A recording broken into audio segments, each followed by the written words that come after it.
Orson Welles, speaking from London.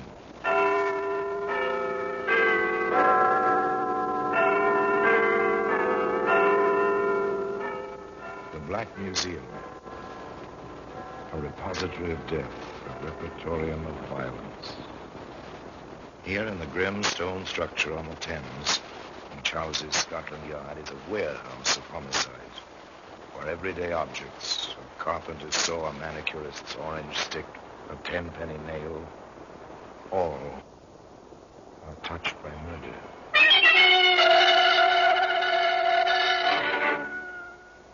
Now this sheath knife. It's a familiar object. Maybe your son, if he's an outdoor sort of kid, has one. You may have one. If you enjoy wood carving at odd moments, it's a handy tool, a sheath knife. Handy for sailors or truckmen or killers. Nasty wound. Eh, Doctor? Very nasty, Inspector. 6 of them. Any one could have been fatal. All very deep through clothing and overcoat. Then we're looking for a man, Doctor. A man with a lot of strength and a knife. Well, today you can find that sheath knife, among other honored exhibits, in the Black Museum.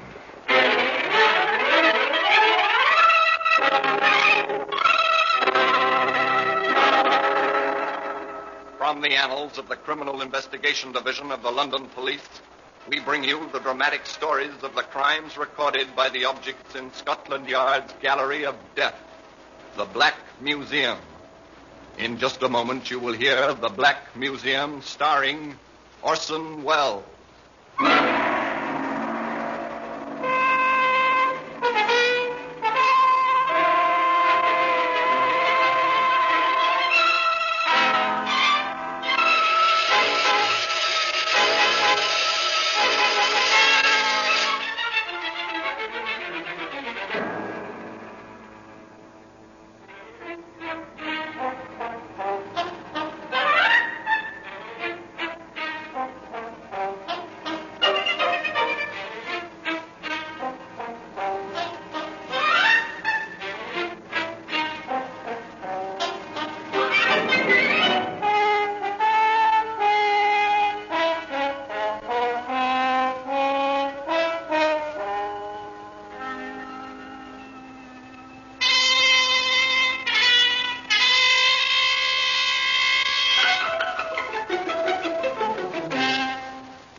Now, The Black Museum, starring Orson Welles.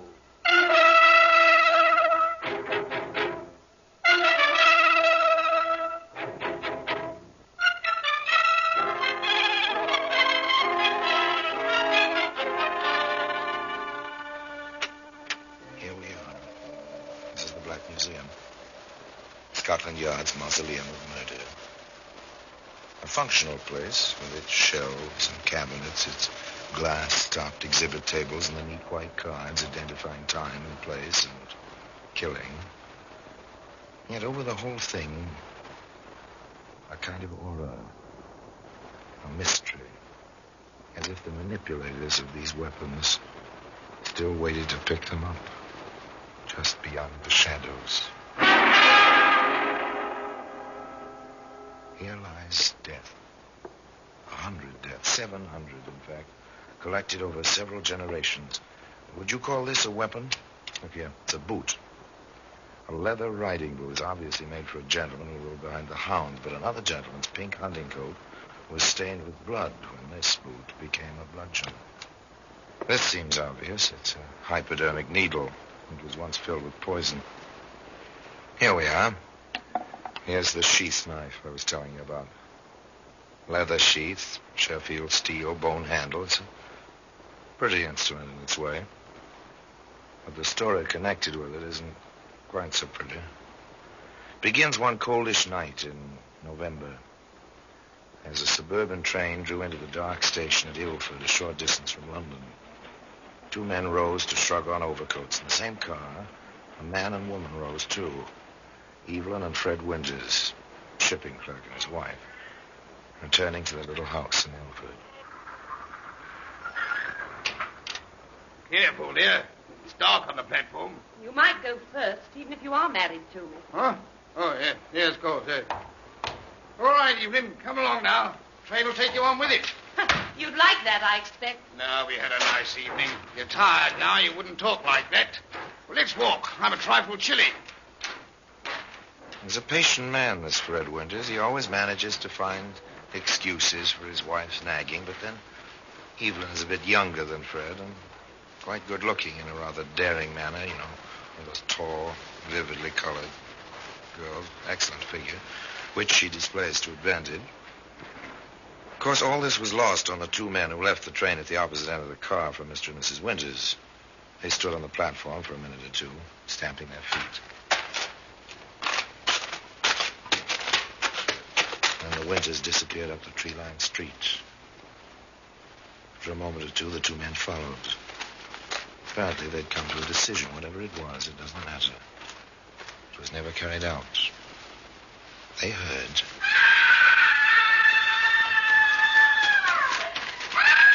And they ran up the street in the dark, past a single streetlight to where Evelyn Winters stood and Fred Winters lay.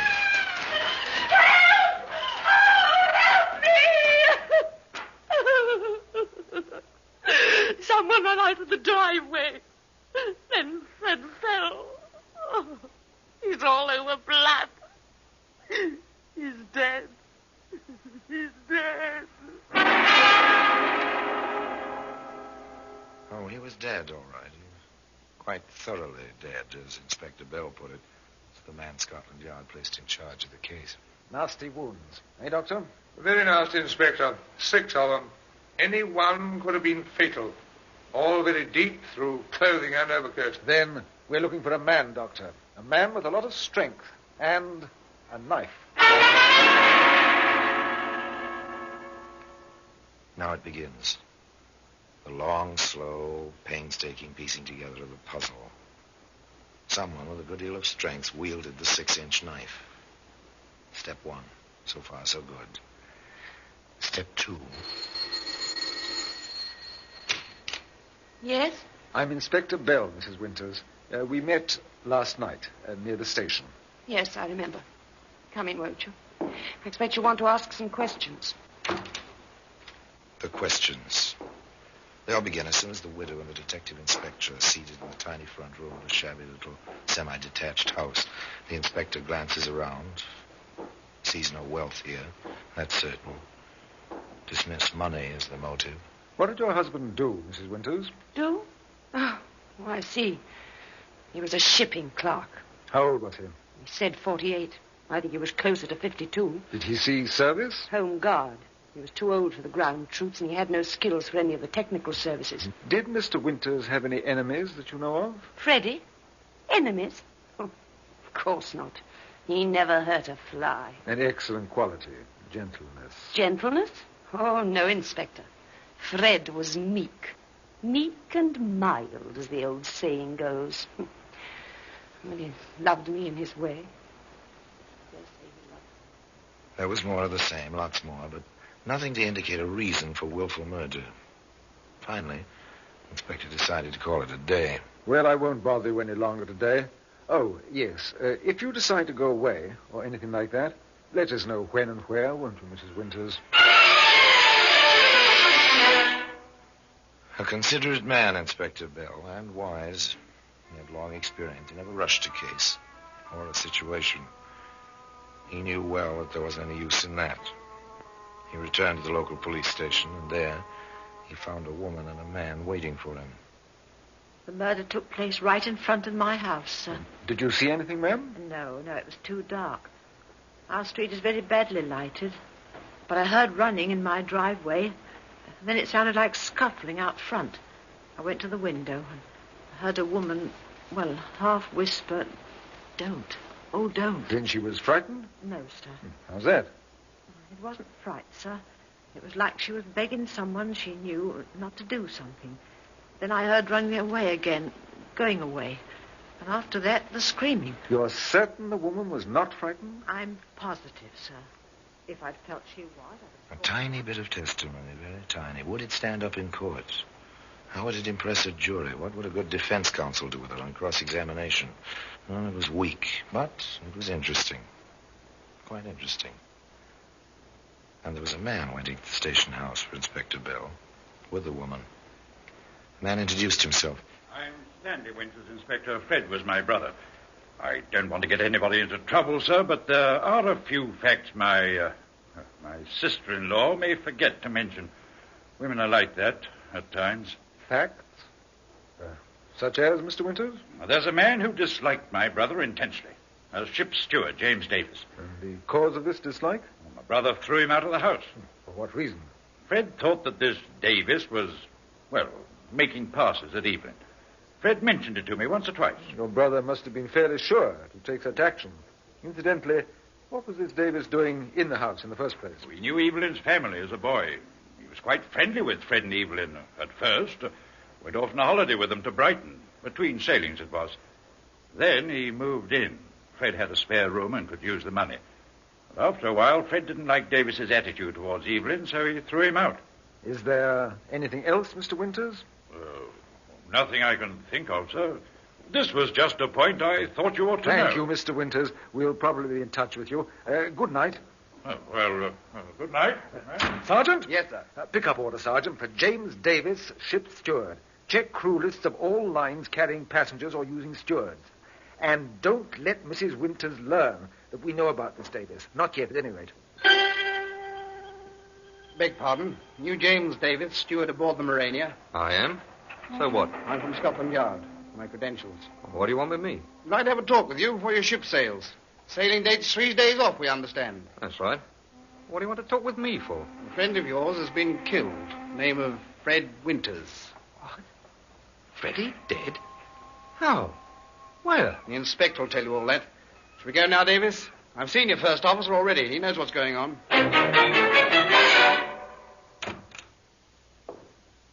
This is James Davis, Inspector. How do you do, Mr. Davis? Well, not so good. What with the news and all. Who killed Freddie, Inspector? We'd like to find out. Perhaps you can help us. Sit down, won't you? Thanks. Yes, Sergeant, take care of Mr. Davis' overcoat. Hang it up in the outer office for him. Yes, sir. Thank you. It is a bit warm in here. And, Sergeant, deliver this note to Dr. Arnold, will you? Yes, sir. Now then, Mr. Davis, perhaps you'll tell Yes, Mr. Davis, perhaps you will tell us where you were last night between 10 p.m. and 2 a.m. I was with Evelyn Winters' family. I've known them since I was a boy. Well, that fits with Stanley Winters' story, doesn't it? And what about Evelyn Winters and Fred, Mr. Davis? You knew them well, didn't you? Matter of fact, Inspector, I had a room with them. Until poor old Freddie got the idea that Evelyn and I were a bit too friendly. It wasn't true, naturally, sir. But I figured it'd be better all round if I cleared out. So I did. Perfectly natural. Don't cause your childhood friend any trouble.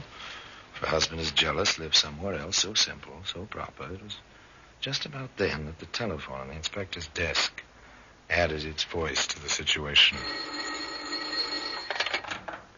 Inspector Bell here? Arnold speaking. Bill, you've got good eyes. Sergeant Holloway is here with a fellow's overcoat. He gave me your note. I made only the first test, but there's no doubt in my mind. That stain you spotted on the sleeve, it's blood, all right. No question about it. Well, today you can find that sheath knife, among other honored exhibits, in the Black Museum. In just a moment, we will continue with The Black Museum, starring Orson Welles.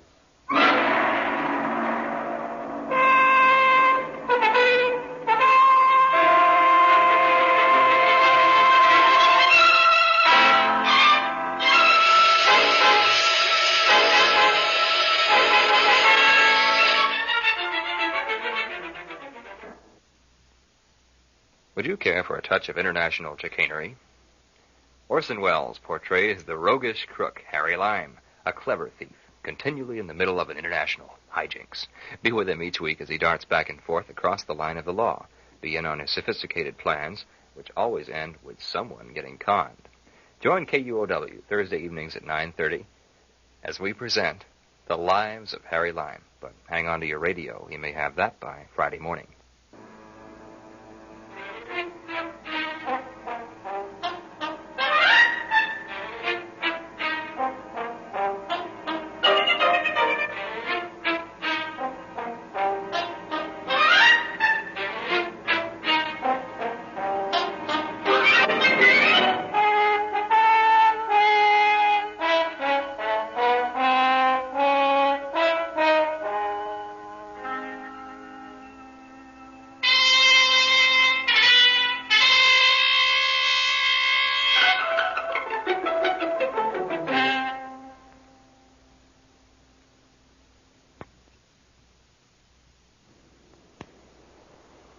Now we continue with The Black Museum, starring Orson Welles.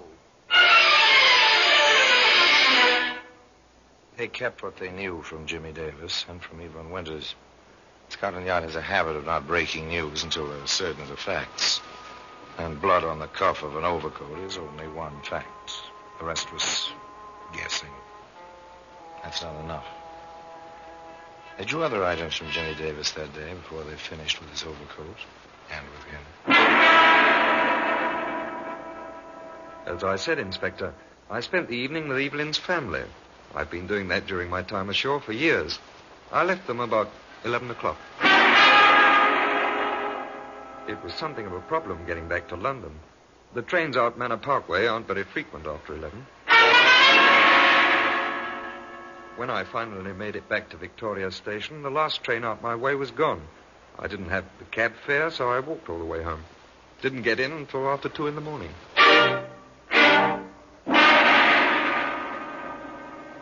Quite straightforward, very logical, honestly told. To Inspector Bell, it seemed, well, just a little too honest. He asked Jimmy Davis to wait around a bit, then he consulted with Sergeant Holloway. A railway map, Sergeant. Here's the line that runs out to Manor Park. He was there, sir. Mrs. Winter's family confirmed that. And the time Davies says he left them. If there were anything to our idea, he'd never tell us about it if they couldn't confirm it. But he must have known it was a problem, as he said, to get back to London. Well, how does that fit, sir? He could have left a little earlier, but he didn't. Now, look here, on the map. Yes, look closely, Sergeant. What do you see? The inspector's pointing. Ilford. The next stop after Manor Park, going toward London. I see what you mean, Inspector. It might be quite simple. Board a train at Manor Park with a ticket for London, hop off the next stop, Ilford, knowing that Fred and Evelyn Winters will be on the midnight train down from London, wait in a dark driveway. Yes, it might be quite simple. The inspector thinks so, too. I think we'll ask Davis to stay here a day or two. His ship doesn't sail until day after tomorrow. Meanwhile, Sergeant, we'll get ourselves a warrant, and you can give his lodgings a thorough going over.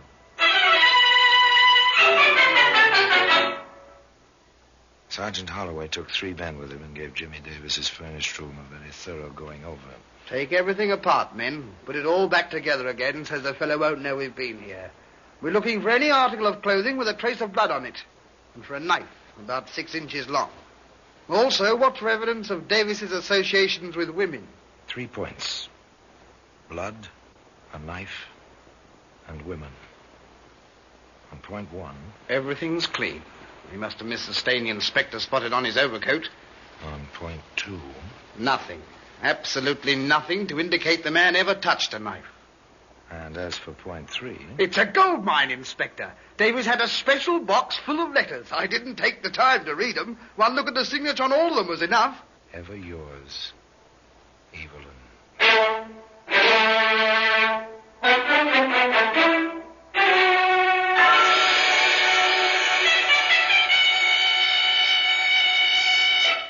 Interesting reading. Not nice, but interesting. Darlingest, I can't explain it. I looked up digitalis in a medical dictionary at the library. It's a cumulative poison. Put it in Freddie's tea, but it had no effect. He just complained that it tasted. I've given it to him for a week now. I'm afraid to make the doses any larger. But I'll think of something else because I cannot live without seeing him. I took an electric bulb and broke it and powdered the glass. Freddie likes lots of sugar, and I never use sugar. Maybe this will work. I think he suspects I'm up to something. The glass didn't work either. Be patient, darling. He'll never give me a divorce. But I'll find a way. No one will ever suspect. There must be a way. We've got to be together, and we shall be as we were once. Only without fear. Ever yours, Evelyn. Nice girl, wasn't she? Poison, powdered glass. Ever yours, Evelyn.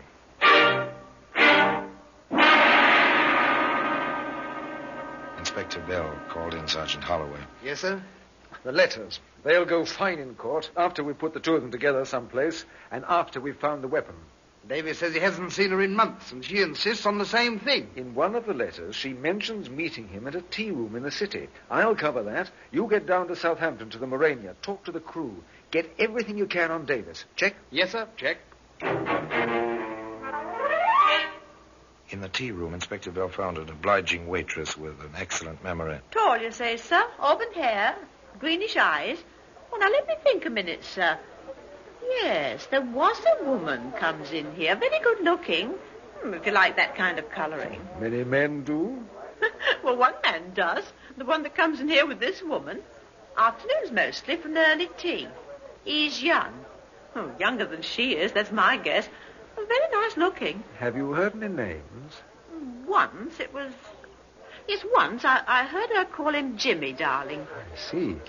Tell me, have they been in here recently? Say, in the last day or so? Oh, I think so. I seem to remember... Yes, the day before yesterday it was. Do you think you'd know them again? In a crowd, perhaps? Yes, sir. I'm sure now. Why, sir? Are they in trouble with the police? I wouldn't want to put nobody in trouble, not if I could help it. In trouble with the police? Well, a little. Just a little. If you call a growing sum of evidence in a murder case trouble. And it was growing. Sergeant Holloway went to Southampton. I gather from some of the other men that Davis was never too sociable, right? Ever show you any of his hobbies? Well, he didn't have any that I know of. Not, say, wood carving or anything like that? Oh, I never saw him use a knife on wood. Oh, he owned a knife. Oh, yes, sir. Slick-looking blade it was. Carried it in a sheath on his belt. He liked to keep it pretty sharp, too. I see. Well, thank you, Carter. Thank you very much. But there are two themes here. They must be resolved together. A woman who followed the pattern of a sly, careful poisoner. A man who once owned a sheath knife. The planning of a careful crime. The execution of a crime of violence. Did the two themes come together on that midnight street in Ilford? Was Jimmy Davis waiting behind the hedges? Did Evelyn Winters know he was there? Know that she was leading her husband to his death? There were answers to these questions somewhere. Inspector Bell went quietly and methodically about the business of getting those answers. I'm glad you could come in to see us, Mrs. Winters. I've been hoping you'd be able to help us. Oh, is that so, Inspector? I wish I could help you. My office is just along this hall. Yes, we're rather up a tree. A most difficult kind of case. Unless we can find someone with a motive somewhere, it may go unsolved. Oh, there's Sergeant Holloway. Sergeant Holloway? Yes, you remember him. He's working with me. He may have a question or two. There he is, in this office with the glass panel door, talking to someone. Oh, no. Jimmy. And what time did you actually... Come in a minute, Mrs. Winters. No. No, I won't. I know the man Sergeant Holloway is talking to. He knows me. Yes, Mrs. Winters? We know he knows you. Jimmy told you? I asked the question, Mrs. Winters. Are you in love with Jimmy Davis? Did you plan to kill your husband that night in Ilford? Oh. We know a lot, Mrs. Winters. We want to know. If you held your husband while Davis stabbed him, did you decoy your husband? Did you tell Davis to be there? How long have you been in love with him? How long have you tried to... Questions. They came thick and fast. Now the inspector took her into his office.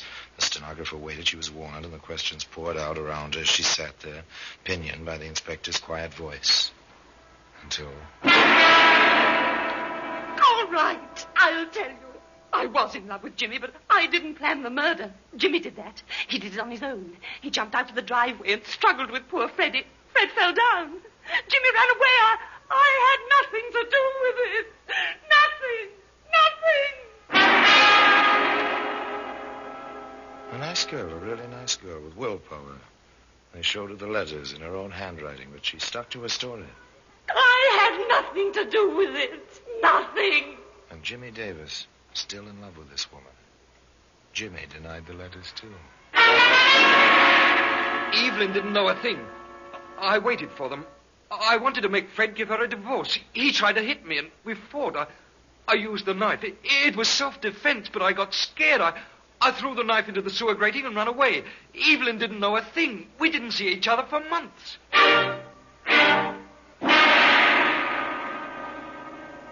What about the waitress who will identify you, Jim Davis? What about your buddy and his story of the sharpening of a knife? What about the letters? What about the woman? Is she worth it?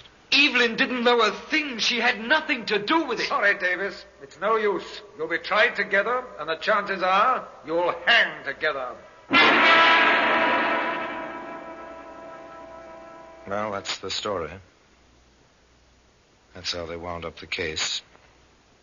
And today, in case you're interested, you'll find that sheath knife in the Black Museum.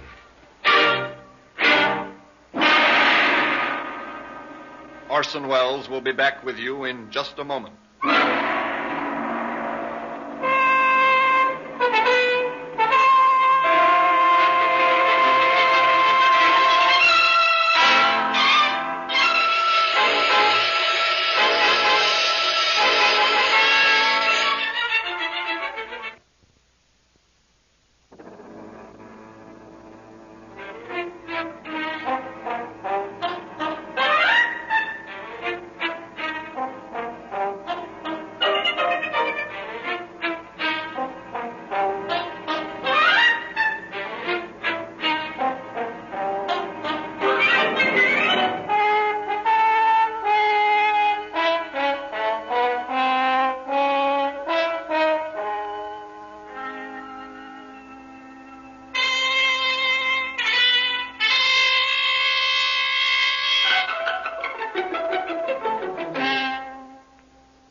Now here in person is Orson Welles.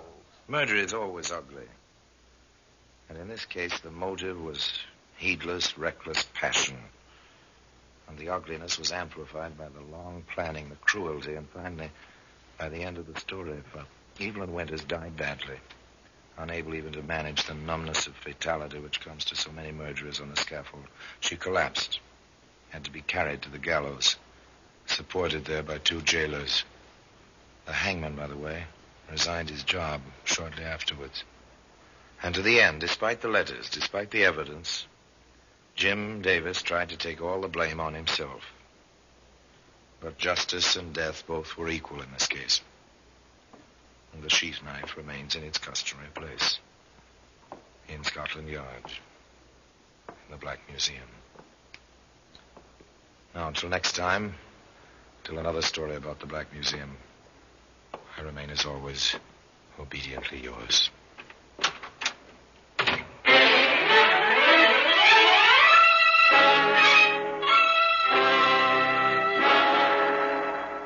The Black Museum, starring Orson Welles, is presented by arrangement with Metro-Goldwyn-Mayer Radio Attractions. The program is written by Ira Marion, with music composed and conducted by Sidney Torch. Produced by Harry Allen Towers.